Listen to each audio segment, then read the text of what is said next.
Isang bata ang patay matapos tumagilid ang sasakyang minamaneho ng ama sa Leyte. May sunog naman dahil sa disgrasya sa Bulacan at naiwang kalan sa Ilocos Norte. Paspasan natin ang mga balita sa probinsya. Lumang bahay sa Solsona, Ilocos Norte nasunog dahil umano sa napabayaang kalan. Ayon sa BFP, hindi napatay ang baga sa kalan matapos magluto. Mabilis din daw kumalat ang apoy dahil gawa sa light materials ang bahay. Wala namang naitalang sugatan o namatay sa sunog. Magkaangka sa motorsiklo, patay matapos sumalpok sa kotse sa Balagtas, Bulacan. Sugatan naman ang dalawang sakay ng kotse.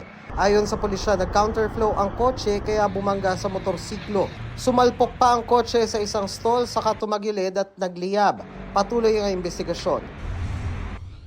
Motorsiklo at truck nagsalpukan sa Liloan, Cebu, rider patay. Base sa investigasyon, nag-counterflow ang rider saka bumangga sa truck. Sa lakas ng impact, pumailalim pa ang motorsiklo sa truck at tumilapon ang rider. Hindi na nagsampa ng kaso ang pamilya ng biktima matapos magkasundo ang dalawang panig. Dalawang estudyante patay matapos bumangga ang sinasakyang motorsiklo sa nakaparadang truck sa Ilog Negros Occidental. Ayon sa pulisya, nagwala ng kontrol ang rider sa motorsiklo dahil sa bilis ng takbo.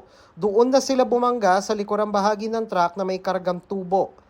Dead on arrival sa ospital ang mga biktima na wala raw suot na helmet. Nakipag-areglo naman ang pamilya ng mga biktima. 8 taong gulang na lalaki patay matapos tumagilid ang sinasakyang sasakyan sa Maasin City. Minamaneho ang sasakyan ng ama ng bata. Base sa investigasyon, may naamoy na nasusunog sa makina ang driver kaya tumigil sila para silipin ito saka nagpatuloy sa pagmamaneho. Pero pagdating sa kurbadong kalsada, nawala naman ng preno ang sasakyan saka tumagilid. Ligtas ang driver at 5 pang ibang pasahero. Para sa GMA Integrated News, Dano Tingkungko, nakatutok 24 oras. May 2 bagong batas na pinirmahan si Pangulong Bongbong Marcos. Kabilang dyan ang para sa mga kapos na estudyante at ang pinadaling proseso sa pagkuha ng pasaporte. Nakatutok si Jonathan Andal. Dati, problema ng ilang estudyante ang no permit, no exam policy ng ilang paaralan. Ibig sabihin, kung may utang pa sa matrikula at iba pang bayarin, hindi sila makakapag-exam. Pero bawal na yan alinsunod sa Republic Act 11984 o No Permit, No Exam Prohibition Act na pinirmahan ni Pangulong Bongbong Marcos. Sa ilalim nito, lahat ng tinatawag na disadvantaged students sa pampubliko at pribadong K-12 institutions, kolehiyo, universidad at technical vocation institution na may mga kursong higit sa 1 taon, pwedeng makakuha ng periodic at final examinations nang di kailangan ng permit mula sa paaralan. Ang mga apektadong mag-aaral bibigyan ng certificate ng ahensya bilang patunay sa dahilan na kaaapekto sa kakayahang magbayad ng matrikula tulad ng kalamidad, emergency, force majeure o iba pang good o justifiable reason sa ilalim ng gagawing rules and regulations ng DSWD.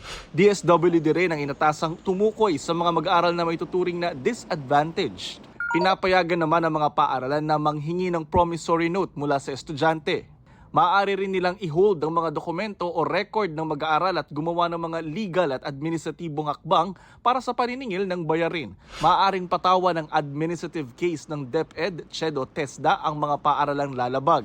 Ang pag-a-apply naman para sa passport layon na ring padaliin sa ilalim ng New Philippine Passport Act o Republic Act 11983. Papalitan nito ang RA 8239 o ang Passport Act of 1996. Sa bagong batas, inaatasan ng Department of Foreign Affairs na bumuo at mag-maintain ng online application portal at electronic one-stop shop na maaaring ma-access sa kanilang official website.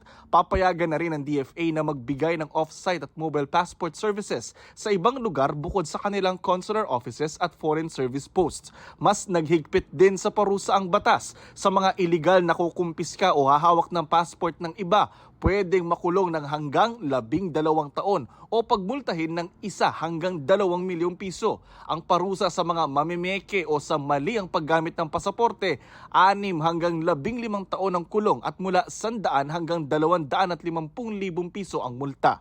Para sa GMA Integrated News, Jonathan Andal, nakatutok 24 oras. Mga kapuso, patuloy na tumutok sa mga balita. Mag-subscribe sa GMA Integrated News sa YouTube. Sa mga kapuso abroad, samahan niyo kami sa GMA Pinoy TV at www.gmanews.tv.